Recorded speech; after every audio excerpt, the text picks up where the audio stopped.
Ketemunya tuh ternyata tuh Aki itu bang yang nganterin teman-teman gue dan ranger tuh ke gue.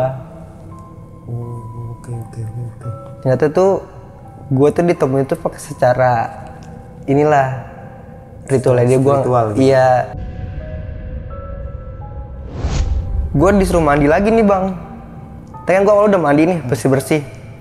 Gue disuruh mandi. Itu gue nggak tahu petua situ, nggak tahu tuh sepuh mungkin lah, karena udah aki-aki kan. Gue dibawa ke rumah dia bang. Gue dibawa ke rumah dia. Itu gue bingung. Kok di bak itu ada bunga bang, bunga kembang 7 rupa.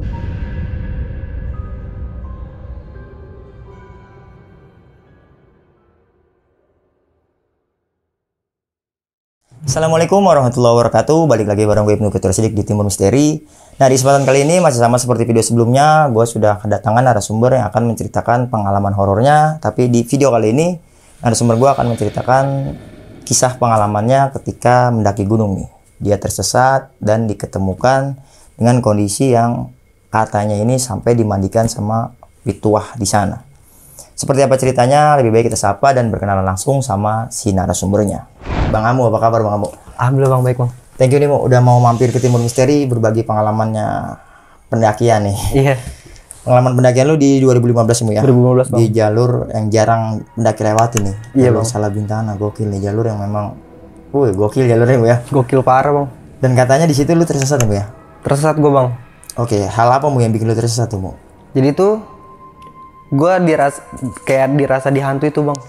Pokoknya nih dari base camp Celtik, gue ketemu pertigaan nih bang, arah Surken. Oke. Itu gue rasa dihantui tuh gue harus belok kanan aja. Di pertigaan itu? Pertigaan itu. Itu ya gue lu kepisah sama teman-teman? kepisah gue bang sama temen gue. Temen gue arah duluan kan. Ya udah akhirnya gue belok kanan. Di situ langsung gue nggak ketemu jalur bang. Di situ lu nyasar? Berapa lama lu nyasar? Seharian semalaman. Sampai akhirnya lu diketemuan ya? Ketemu. Oke, dan katanya lu sempet pas sampai bawah ini dimandiin air kembang ya sama petua sana? Gue sempet dimandiin bang, buat netralisin nih, biar penghuni situ nggak ngikut gue. Oke, berarti ada hal nih dari tersesat lu itu? Ada. Oke, gokil nih, tapi kita tahan dulu ya. Iya bang. Nah, buat teman-teman semua, lagi-lagi gue mengingatkan, apapun yang diceritakan sama narasumber ini bukan bermaksud untuk menakut-nakuti atau memberikan hal negatif buat kalian semua, melainkan cerita narasumber ini kita jadikan pengalaman serta pelajaran untuk kita bersama. Karena memang hal gaib itu ada dengan penemuan yang berbeda-beda.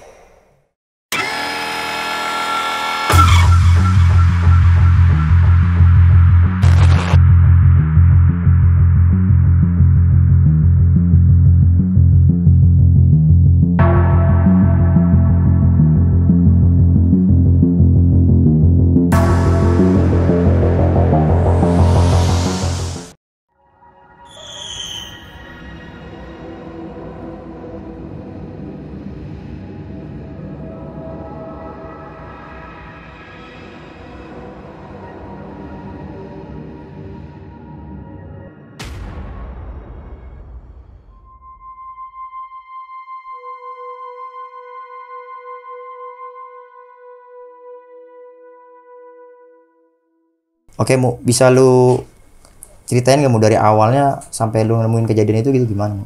Jadi tuh waktu itu gue gabut nih bang. Gue suntuk di rumah. Gue ngajakin naik lah. Awalnya gue ngajakin naiknya tuh ke Lau.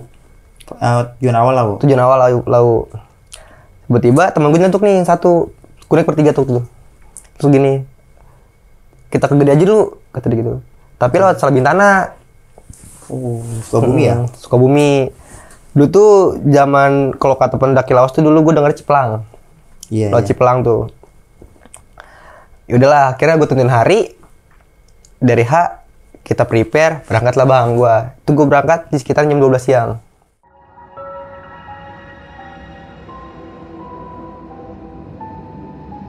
Karena gue mikir kan deket kan ya. Nyampe sana tuh kira-kira bisa jam 4 lah. Itu gue pengen naik besoknya. Ternyata nggak kekejar waktu gue. Oke. Gue jalan, gue baru nyampe Dago. Lebih dikit lah, ada kecelakaan bang di situ. Oke. Jadi gue kemakan waktu lah di situ. Lu naik apa pada saat itu? Situ gue naik mobil sayur. Oke. Gue pokoknya kayak orang backpacker lah. Gue nebeng. Jadi di situ macet panjang tuh bang, gara-gara kecelakaan itu kan, mobil terbalik. Kata gue, ya kita bisa nyampe maghrib di sana nih, bilang gitu. Tadinya gue mau mutusin gue mau jalan kaki bang, jadi gue mau nyari tebengan lagi. Niatan gue. Kata teman gue, udah nggak usah, kita ikutin aja sampai jam berapa ini. Singkat cerita, nyampe lah gue bang di depannya gangnya nih Selabin Tanah nih. Nyampe situ kurang lebih gue jam 7. Itu udah kemakan waktu banget tuh bang. Gara-gara macet itu? Iya. Niatan gue tuh mau naik besok pagi, niat gue. Temen gue langsung nyetuk, nggak bisa mu kerja. Karena kan waktu itu gue paling muda. Dia udah kerja lah, gue masih sekolah waktu itu. Kita ngetek sekarang aja yuk, kata dia gitu. Ya udah, berangkatlah gue ke base camp si Maxi. Dulu tuh nggak ada online tuh bang, di 2015 tuh gue naik tuh. Itu nggak online tuh, emang Selabin Tanah kan sampai sekarang juga kan belum ada online kan. Oke. Gue ngomong, ditanya lah, siapa yang pernah ke jalur sini, kata gitu. Kebetulan temen gue yang main itu, dia pernah lewat situ. Dibolehin lah gue lewat situ bang, sama penjaga di sana. Itu akhirnya, gue mutusin, langsung aja yuk, gas, kata gue.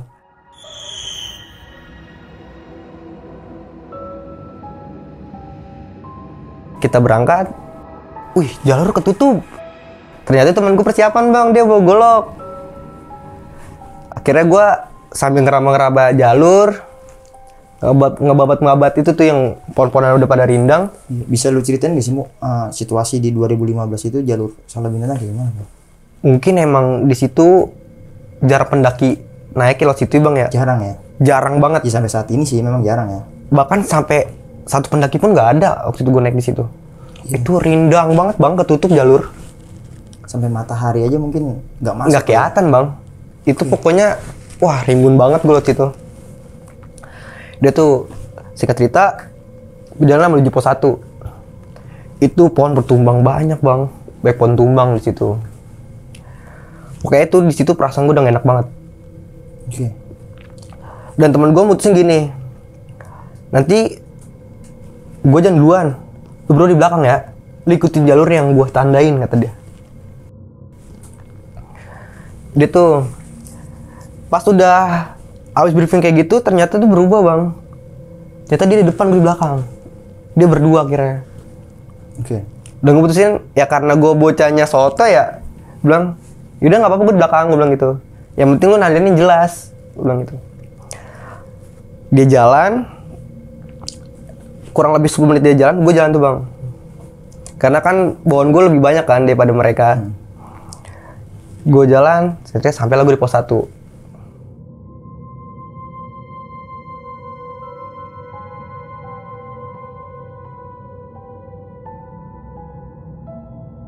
Gue pertama kali ke situ pos 1 itu gue bilang, ya Allah, serem banget itu gue. Gue langsung cawuran bang. Karena malam juga kan, gue mikir, gue tau kejadian apa-apa nih. Itu pertama kejadian gue udah ada merasa yang udah gak enak, kata gue. Kira temen gue mutusin, kita masak dulu yuk. Karena kita belum makan tadi, sebelum kita... langsung nge-track lo ya? Iya, langsung nge-track. Jadi gue bilang, kita masak yang ini aja, mie aja mungkin. Buat ngisi perut doang, gue bilang gitu. Yaudah tuh, akhirnya kita masak mie. Bercanda gue bang di situ bertiga tuh, ngobrol-ngobrol. Terus gue nanya dong dengan, ini trek ini gimana sih gitu kan?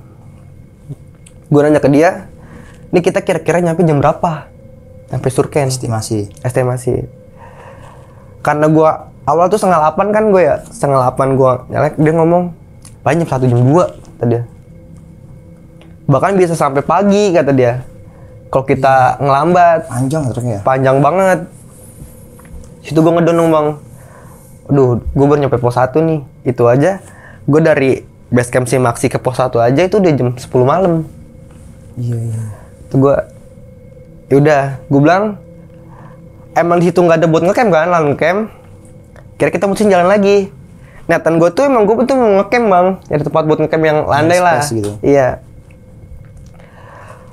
Nah, abis gue makan kelar, gue beberes. Jalan lagi nih gue bang, arah ke pos 2. Nah di pos gue pas mau gue ke pos 2 ini, gue merasa ganjal. Kan gue pengen belakang. Ini gue merasa ada yang di belakang gue ada orang bang. Dengan karena gue pernah naik juga kan sebelum itu, kalau denger apa-apa, lu nggak apa-apa jangan diomongin langsung. Gue pernah dikasih tau kayak gitu, kira gue diem aja tuh. Tapi semakin lama, gue masih semakin risih bang, sama suara yang ngikutin belakang gue nih. Kira gue rubah mindset, mungkin hewan, bilang gitu. Positive thinking lah. Positive thinking, gue bilang, mungkin hewan yang ngikutin nih. Tambah panik, gue takutnya kan itu macan kumbang bang yang gue takut. Tapi kalau macan kumbang, pasti gue ditegrep, nggak mungkin nggak. Karena kan gue ngebelakangin dia, ya kan? Itu gue lewatin jalur yang, wah menurut gue kacau banget tuh jalur itu tuh. Itu kalau buat pendaki apa ya, pemula tuh nggak banget menurut gue lewat situ. Karena tuh udah curam, pohon banyak yang tumbangan. Kita lewat lorong akar, kita ngolongin pohon-pohon yang tumbang. Ekstrimnya jalurnya. Iya bang, mungkin emang karena udah lama nggak banyak orang lewat ya. Oke. Jadi itu jalur nggak dibersihin gitu. Gue ngomong ke temen gue, kita salah jalur nggak nih? Temen gue dengan yakin, iya mu bener ini jalan. Kita juga dikit lagi pos 2. Itu gue ngeliat udah jam 12-an lah. Gue udah 2 jam jalan, kata gue kok nggak nyampe nih pos 2. Nggak lama dari situ, nyampe lah gue di pos 2. Nah, ternyata di pos 2 itu gue kira tuh dia tuh sebenernya landai. Cuman banyak pohon-pohon yang gede-gede bang, jadi kita nggak bisa buat buka tenda. Nggak ada space. Nggak ada space sama sekali. Tuh mungkin kalau gue nebang pohon bisa, karena kan gue nggak mau ngerusak kan. Temen gue pas gue baru nyampe pos 2, dia ngomong, kita istirahatnya 5 menit aja, jangan lama-lama. Karena udah tengah malam kan bang, udah jam 1 tuh di situ. Nah kira gue mutusin, gue kayaknya lebih lama deh, gue ngomong kayak gitu. Lu duluan aja, bilang gitu. Terus temen gue ngeyakinin gue lagi nih bang, lu serius mu? Kita bareng-bareng aja yuk, kata dia. Gue bilang, nggak apa-apa lu kalau mau duluan, yang penting lu ngasih tanda nih. Ngasih tanda buat gue jalan. Terus dia, oh yaudah mu. Jadi, gue tukang keril tuh bang. Jadi, di pos 2 ke pos 3 kan, niatan gue mau ngerem di pos 3 nih. Nah, tenda yang keril di gue tuh ada tenda di situ. Kira gue tukang keril nih. Jadi kalau dia udah nyampe pos 3, udah langsung naik. Iya. Langsung bikin tenda duluan. Iya. Oh yaudah, kata temen gue gitu. Gue bilang, udah lu jalan aja, yang penting tandanya yang jelas. Gue bilang gitu. Yaudah tuh, singkat cerita, disitu lama tuh gue bang. Karena gue pikir gue capek banget. Tadi gue baru nyampe langsung naik kan. Akhirnya 30 menit dari dia, wah supers gue jauh banget sama dia. 30 menitan dari dia jalan, gue jalan. Gue pertama kali gue ngelangkah, tuh pas langsung gak enak. Kenapa nih, kata gue. Gue jalan, ternyata tuh udah langkah kaki yang tadi ngikutin gue, ada lagi bang.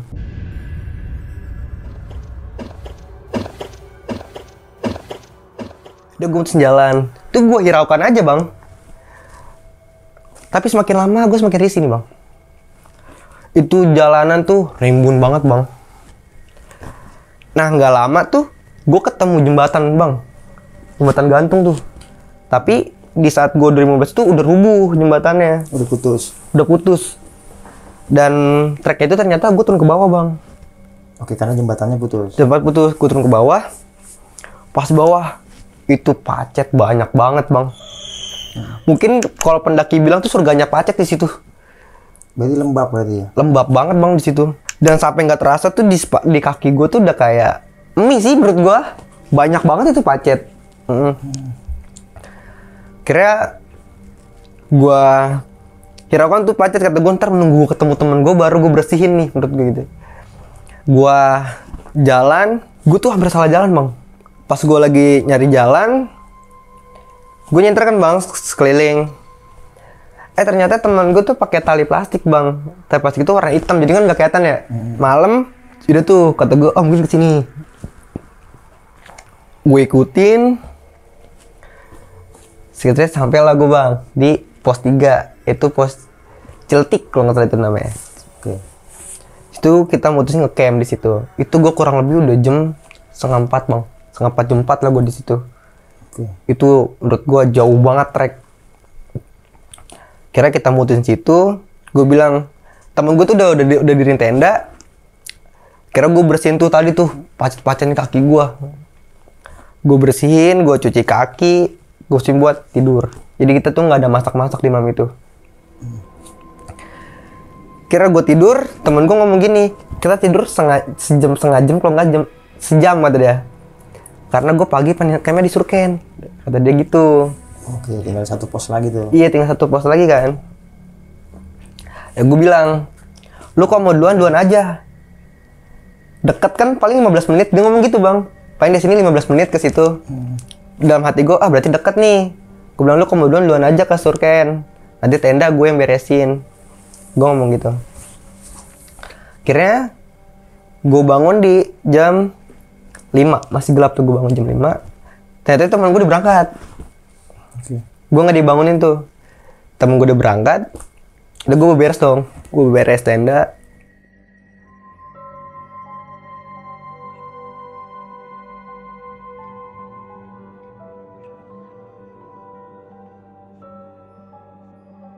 Udah beres semua nih. Gue jalan. Ternyata tuh trek ini tuh nggak sama yang gue pikirin sebelumnya tuh bang. Gue kira ya 15 menit cuma jalan gitu doang kan. Itu di pertigaan. Oke. Trek itu di pertigaan bang.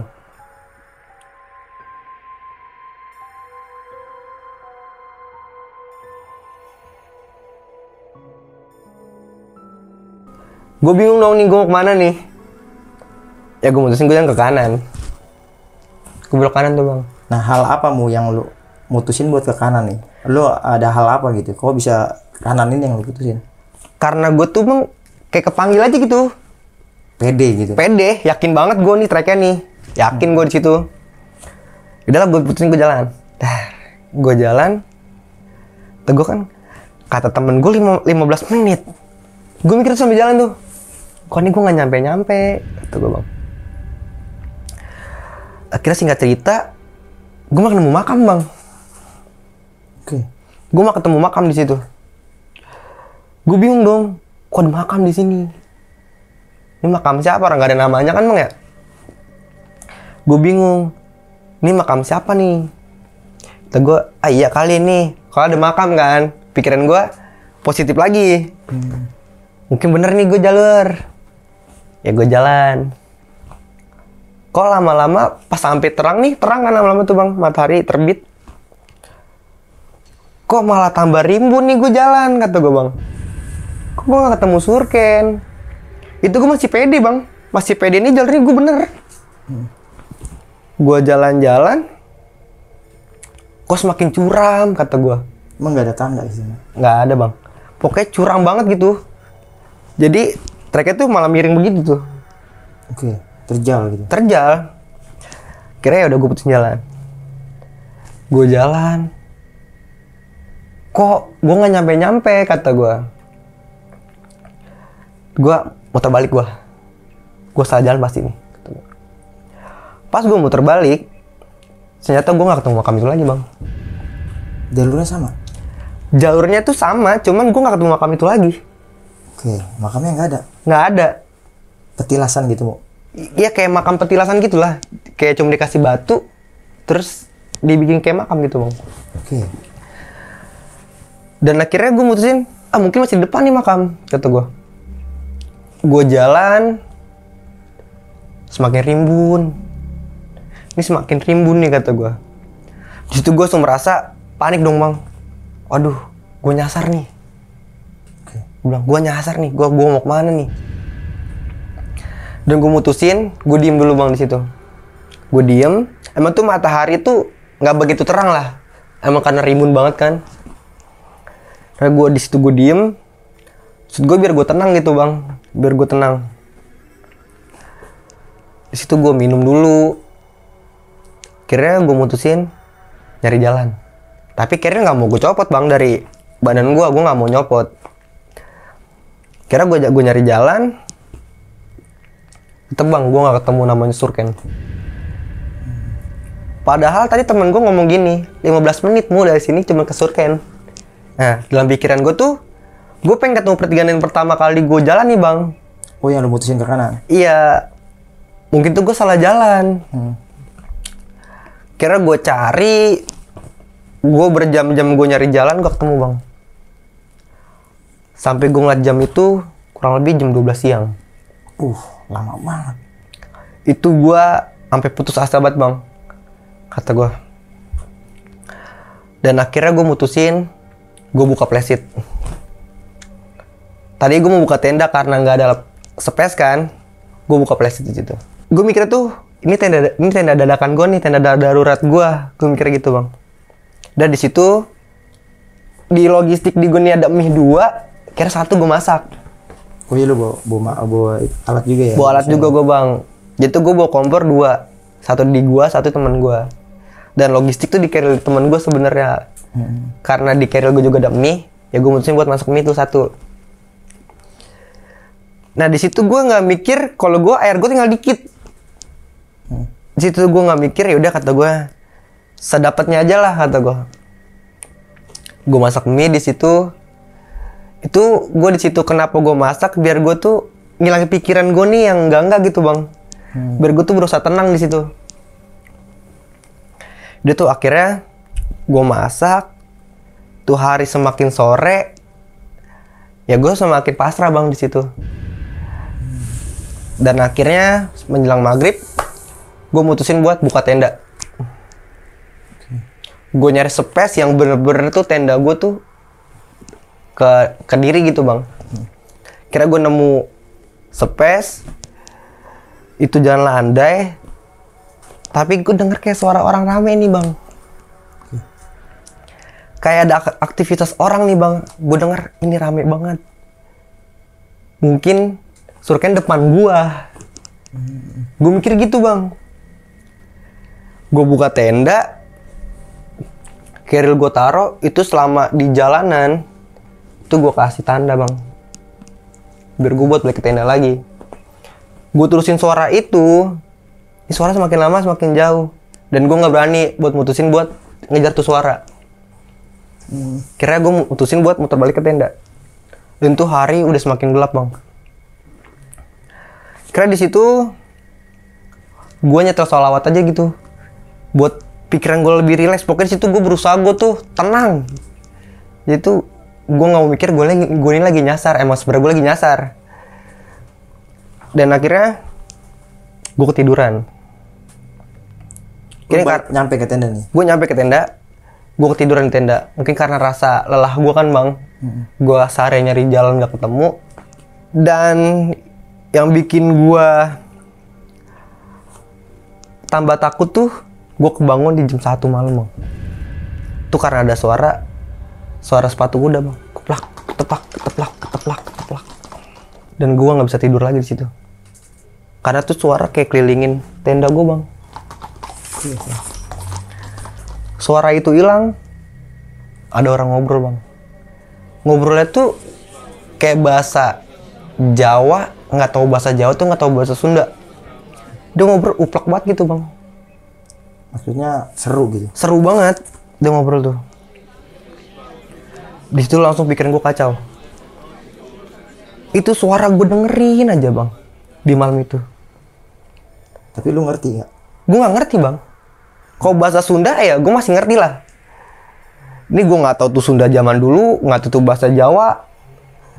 Pokoknya tuh asing lah gitu. Asing banget di telinga gue tuh. Tapi tuh logatnya tuh logat kayak Jawa. Menurut gue tuh lebih ke Jawa. Lebih ke Jawa logatnya.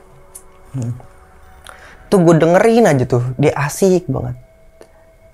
Gue lagi dengerin dia cerita, tiba-tiba tenda gue diam. Kaget dong gue bang. Astagfirullahaladzim, gue langsung ngucap. Itu gue berusaha buat tidur bang. Gue harus tidur nih malam ini nih. Gue harus tidur nih. Gue nggak bisa tidur bang sampai pagi. Dan lambat laut, akhirnya tuh gue denger suara azan bang. Allahu Akbar, Allahu Akbar.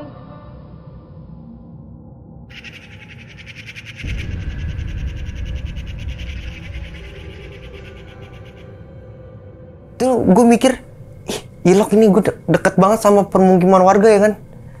Ini azan subuh nih gue kedengeran bang. Pas gue lihat, oh ini udah jam 4 lewat berapa gitu waktu itu. Ini udah subuh, tapi kok azan kedengeran nih gue nih. Dan orang ngobrol itu masih ada. Oh. Dia masih asik aja ngobrol gitu. Makin lama, semakin terang tuh suara semakin rame bang. Terang, saya malah semakin pagi gitu. Semakin pagi tuh suara semakin rame. Kayak lagi ada aktivitas di pasar. Oke. Tuh rame banget suara. Dan gue mutusin gue nggak berani keluar tenda. Oke, kan lu bukannya malah senang gitu? Banyak orang nih. Gue mindset gue tuh takut bang di situ. Oke. Gue udah ketakutan di dalam tenda. Gue keluar juga gue percuma gue mau kemana. Dan akhirnya di situ gue mutusin ya, gue biar bisa tidur nih gue, karena gue udah nggak tidur kan dari jam 1 itu, gue gimana caranya gue tidur. Kira gue dengerin sholawat aja di kuping, gue kurupan tidur gue. Gue tidur, tiba-tiba nih di siang hari mungkin tuh jam 12 jam 1 tenda gue nih buka. Sret. Ternyata itu teman gue bang. Oh, lu ketemu? Gue ternyata tuh dicari sama ranger-ranger sana dan temen gue. Oke. Dan akhirnya gue ketemu di situ sama temen gue. Temen gue cerita lah sama gue. Gue yakin lu nyasar, kata dia. Oh iya, karena ada pertigaan itu. Karena ada pertigaan itu. Karena gue nandainnya tuh salah gue juga, kata dia. Gue nandain tuh terlalu dalam, kata dia. Tali yang gue ikat tuh terlalu dalam. Gue mikirnya lu tahu, soalnya lebih jelas kan jalurnya bang, kata dia. Salah gue minta maaf. Oke, dia minta maaf. Dan akhirnya gue ketemu, gue langsung diturunin lewat Putri. Jadi gue nggak turun Serbang Tanah. Oke. Gue turun ke Putri. Di Putri gue diinterogasi sama ranger-ranger. Di situ katanya gue ketemu apa. Dan gue ada satu pertanyaan gue di situ bang. Itu makam siapa? Oke. Dia ngomong, makamnya gimana? Ada satu, apa ada banyak? Gue bilang, ada 3 makam. Oh, 3? Ada 3 makam bang. Dan gue nggak tahu tuh makam siapa. Dan si ranger ini ngejelasin, yang saya tahu di situ memang ada makam. Itu namanya Bukit Gemuruh, kata dia. Yang di sebelah utaranya Surken ya? Sebelah barat. Barat ya? Iya. Oke. Itu namanya Bukit Gemuruh, emang ada makam, kata dia. Dan yang saya heran, kok kamu bilang 3? Di situ cuma ada 1 makam bang. Sebenarnya 1. Ada 1. Mungkin di situ gue mikir, gue udah panik, gue tambah halu gitu bang. Gue mikirnya halusinasi gue tuh, gue mungkin mikirnya karena gue udah panik banget kan. Dan di situ gue emang udah keringet jagung bang. Sebenarnya gimana sih orang panik? Dan gue mikirnya gue nggak bakal ketemu ini gitu.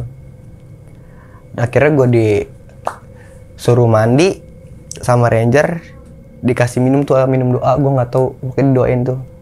Katanya sih biar nggak ngikut sampai rumah. Ternyata gue diikutin dari kecelakaan mobil yang pertama kali gue berangkat bang. Oh, setelah Dago itu? Di Dago itu ternyata tuh itu ada korban bang, korban meninggal. Mungkin nggak tahu arwahnya tuh ngikut gue. Mungkin dia pengen gue nih ngasih tau nih ada gue di sini gitu. Sosoknya seperti apa? Yang gue tahu tuh sosoknya tuh laki-laki, kurus, tinggi. Dia tahu ternyata bang. Gue diikutin dari pos 1 itu, dia tahu bang. Oke. Dia ngomong, kamu tuh udah diikutin. Ya masuk dong sama yang di gue nih. Emang tuh pas lagi gue tuh udah ngikutin belakang gue. Yang lo bikin risih itu? Iya. Oke. Itu gue diikutin tuh, yang gak dari pos 1 ke pos 2. Dari pos 2 ke pos 3 gue juga diikutin. Cuma situ gue berusaha, gue mikir ya, yang bener-bener aja loh, gue mikir nih hewan gitu kan. Karena Pangrango tuh masih asri kan menurut gue, karena udah lama nggak dibuka tuh jalur. Nah, bisa gue dikasih minum, gue disuruh mandi lagi nih bang. Tapi kan gue awal udah mandi nih, bersih-bersih. Gue disuruh mandi, itu gue nggak tahu petua situ, nggak tahu tuh sepuh mungkin lah, karena udah aki-aki kan. Gue dibawa ke rumah dia bang. Gue dibawa ke rumah dia, itu gue bingung, kok di bak itu ada bunga bang, bunga kembang 7 rupa.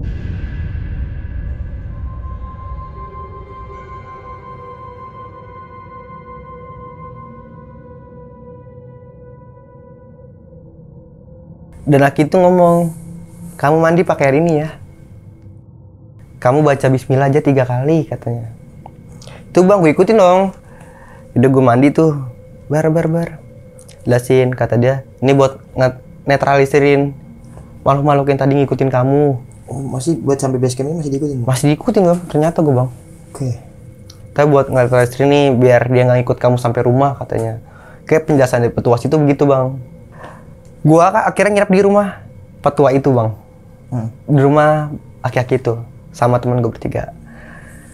Diceritain lah gue bang, dari perjalanan awal gue ternyata tuh aki-aki itu tahu.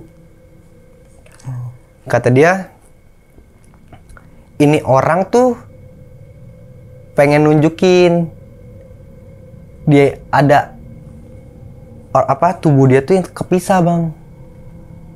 Entah itu. Iya, entah itu jari, entah itu kulit, nggak tau lah.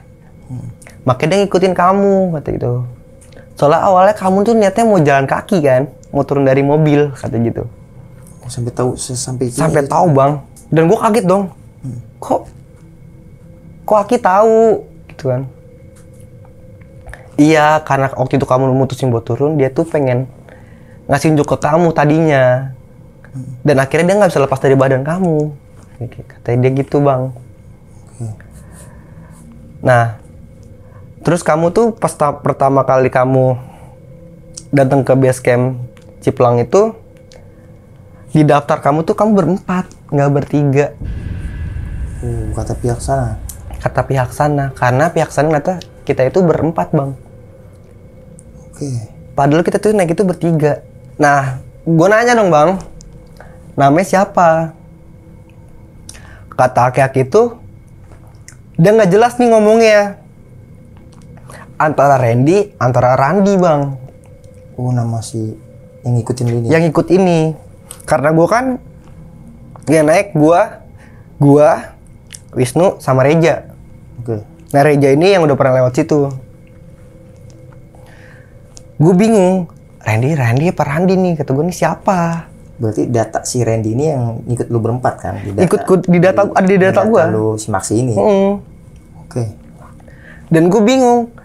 Emang yang nulisin nama tuh bukan gue kan bang? Bukan di rombong gue, emang si petugas itu. Oh, yang nulisin namanya dia? Iya, si petugas itu yang nulisin. Dia ngomong gini, iya pas kamu satu-satu lewat, dia telakir nih katanya. Minta catetin juga namanya. Dan si petugas itu nggak tahu kalau itu bukan rombongan dari gua. Katanya temennya aja nyusul. Iya, dia mikir itu ya itu teman gua gitu. Terus dia ngomong gini, itu dia ngikutin kamu dari pos 1 katanya. Dia tuh ada di sebelah kanan kamu sebenarnya. Tuh kamu deket banget sama dia, kata si Aki itu. Itu kayak orang lagi ngerangkul gitu sih bang. Oh, sampai deket itu. Iya, kata Aki itu gitu. Situ gue tambah takut kan. Nah akhirnya si Aki buka cerita. Nah kenapa dia hilang suaranya, suara jejak kaki itu. Dia tuh takut sama penghuni situ bang. Jadi tuh itu dia ketemu sosok berbulu gede. Ya gue nyimpulinnya itu ya udah genderuwo, gue bilang gitu. Kata si Aki, ya itu penunggu situ kata Aki. Dan si dia ini takut. Makanya tuh pas yang dari gue bilang di bawah itu gue udah ngikutin. Ternyata tuh dia udah dapat izin bang dari yang si genderuwo ini nih. Buat masuk ke dalam lagi. Dibolehin, jadi dia itu nggak kehalang. Jadi itu dia tetap di gua. Dan akhirnya tuh kata si Aki tuh, dia balik lagi tuh sama kamu tuh. Pas yang di tempat pacet, kata Aki gitu. Oh, yang di jembatan itu? Iya. di situ tuh dia ngikut lagi tuh sama kamu tuh. Terus si Aki cerita lagi, nah kenapa kamu yakin banget kamu belok ke kanan waktu di pertigaan? Dan gue bingung ngomong, kok nih Aki bisa tahu gue yakin banget gue belok ke kanan nih. Kata si Aki, itu dia ngarahin. Oh, lu sengaja disesatin gitu? Iya, ternyata tuh si ini bang yang ngarahin gue ke kanan. Oke. Nah pas gue diaring ke kanan, itu dia malah bergerombol sama yang gue bilang tuh kayak pasar bang. Oh, ketemu gitu? Ketemu di situ dia tuh. Nah ternyata tuh yang ngobrol di tenda yang malam itu tuh dia bang. Oh, oke. Sama penunggu situ. Asik banget pokoknya dia ngobrol waktu itu. Tapi cowok sama cowok, bukan cowok sama cewek. Cowok sama cowok tuh dia ngobrol asik banget. Nah gue bingung, gue tanya dong, itu bahasa apa Ki? Soalnya saya dengernya kayak bahasa Jawa. Iya itu bahasa Jawa kuno. Yang kalau gue bilang situ yang tulisannya kayak ini bang, kayak tulisan Thailand. Iya, Sanskerta gitu ya? Iya, itu pakai bahasa itu dia. Oke, gue nggak ngerti kan. Nah kamu tuh pas ketemunya tuh ternyata tuh Aki itu bang yang nganterin teman-teman gue dan ranger tuh ke gue. Oh, oke. Ternyata tuh gue tuh ditemuin tuh pakai secara inilah ritualnya dia gue. Ritual gitu. Iya, ketemulah gue sampai tenda-tenda gue lah gue ketemu tuh. Oke, bantuan dari si Kuncannya ini. Iya, gue nggak bisa bilang kuncen ya. Mungkin tuh sesepuh situlah. Dia tuh akhirnya gue ketemu. Tadinya tuh kata si Aki bisa aja gue nggak ketemu. Oke. Tadinya kalau gue keluar tenda pas lagi keadaan lagi sedang rame. Kata Aki. Oh, bisa nggak ketemu gitu? Bisa nggak ketemu. Bisa ketemu cuma si tendanya gue doang. Barang gue doang yang ketemu. Ya bagus. Lu dihantui rasa takut pada saat itu ya? Iya, untungnya. Ya mungkin segitu sih bang cerita gue. Oke, sampai sedetail itu ya. Si petua ini ngedetailing si Randy atau Randy ini. Iya bang. Berarti pendakian lu itu ada hubungannya nih sama kecelakaan itu? Mungkin kalau menurut gue sih ada. Dan si Aki ini juga ngomong ada hubungannya sama kecelakaan ini. Berarti kecelakaan si Randy ini meninggal ketika lu melakukan perjalanan kan, intinya seperti itu ya? Nah yang gue nggak tahu nih, ini korban yang kecelakaan itu apa yang sebelum itu bang? Pokoknya di lokasi itu gitu? Lokasi itu pokoknya. Oke, si almarhum Randy ini. Oke, gokil. Yang gue tahu, gue juga kan mungkin pernah ke sana gitu ya. Memang ada, ya maksudnya bener lah yang lu ceritain itu. Maksudnya ada jalur percabangan yang setahu gue ya. Gue di 2007 itu ke sana. Memang sih dari pos Ciletik ke Surken ini memang nggak terlalu jauh. Memang terjalnya luar biasa di jalur itu. Nah ketika lu ngambil keputusan ke kanan ini, emang bener-bener teman lu itu nggak punya pemikiran kalau ini ada pertigaan nih. Nah, simbolnya ini mungkin lebih detail nih biar si Amo di belakang nggak ketinggalan gitu. Nah di situ tuh temen gue mikir gini bang, karena udah mau terang pasti kelihatan nih bang simbolnya ini. Iya, udah mau pagi ya. Iya. Nah di situ gue nggak ngelihat bang si tali itu, gue nggak ngelihat. Oke, apa mungkin dihalang-halangin juga kan? Mungkin jadi ya dalam keyakinan gue ya gue belok kanan. Keyakinan gue udah. Iya, lu pede banget. Pede banget gue pokoknya gue ke kanan gitu. Nah satu lagi mungkin apa yang bikin temen lu itu mau gitu? Maksudnya memang strategi pendakiannya seperti itu Maksudnya udah lu duluan gitu, gue belakangan gitu. Sebenarnya sih enggak, itu kemauan gue bang. Karena fisik. Karena gue bilang gue mau istirahat yang lebih lama. Tapi kenapa dia nggak nungguin itu? Sedangkan lu kan perdana ke gunung itu kan? Nah, enggak, gue udah pernah. Sebelum cuman gue lo jalur putri. Oh mungkin jalurnya aja yang buat perdana. Iya, jalurnya aja yang gue perdana. Dia tuh pengen ngejar sunset nih buat ke teman gue.